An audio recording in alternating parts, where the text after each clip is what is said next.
సంవత్సరాలు గడవాలి కదా. త్వరలో అంటే ఎప్పుడన్నా త్వరలో ఎప్పుడంటే వీళ్ళ పరిపాలన అయిపోయిన తర్వాత అసెంబ్లీలో ఒరికింది ఏముందన్న? రైతులు ఎవరైనా వచ్చి నీళ్లు మాకు రావట్లేదు గొడవ చేసి రోడ్డు మీదకి వచ్చి నిరుద్యోగులు నోటిఫికేషన్ రాట్లు గొడవ చేస్తే మా గురించి మాట్లాడలేదు. కాకపోతే మొన్న ఏసీపీ మాట్లాడినటువంటి మాటలే మాకు బాధాకరం. వీళ్ళందరికీ కూడా మేము ఒకటే ఇట్లా మాట్లాడేటోళ్ళు ఏంటంటే వాళ్ళకు పదవులు ఇస్తారనుకుంటున్నారేమో. అలాంటి వాళ్ళు లోపకారి ఒప్పందం. Revanth Reddy cinema mall open చేయించడానికి వాళ్ళందరూ కంకణబద్దులై ఉన్నారు. సీఎం రేవంత్ రెడ్డికి ఏదైనా ఇస్తే వాళ్ళకి ఏదైనా రావచ్చేం, కానీ మాకు నోటిఫికేషన్ కావాలని కోరుకున్నాం. మీ లా అండ్ ఆర్డర్ని ఇబ్బంది పెట్టడం లేదు, మీరు వచ్చి మమ్మల్ని ఇబ్బంది పెట్టద్దు. శ్రీధర్ బాబు, మీ ఇంటికి కూతవేటు దూరంలోనే ఉన్నాము.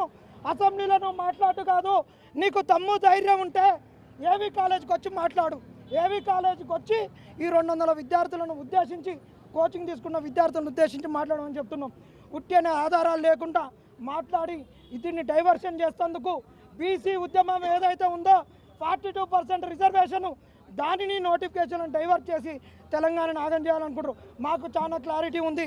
ఈ మున్సిపాలిటీ ఎన్నికలలో వచ్చేటటువంటి శక్తులను అందరినీ కలుపుకొని పోతున్నాం. ఖచ్చితంగా 16వ తారీఖు నుంచి తెలంగాణలో సౌత్ తెలంగాణకు ఒక బస్సు, నార్త్ తెలంగాణకు ఒక బస్సు తీసుకొని 100 మున్సిపాలిటీలలో తిరుగుతాం. ఈ కాంగ్రెస్ ప్రభుత్వం మెడలంచి ఈ నెలలోనే ఉద్యోగ నోటిఫికేషన్లు వచ్చేటట్టు మేము చేస్తాం.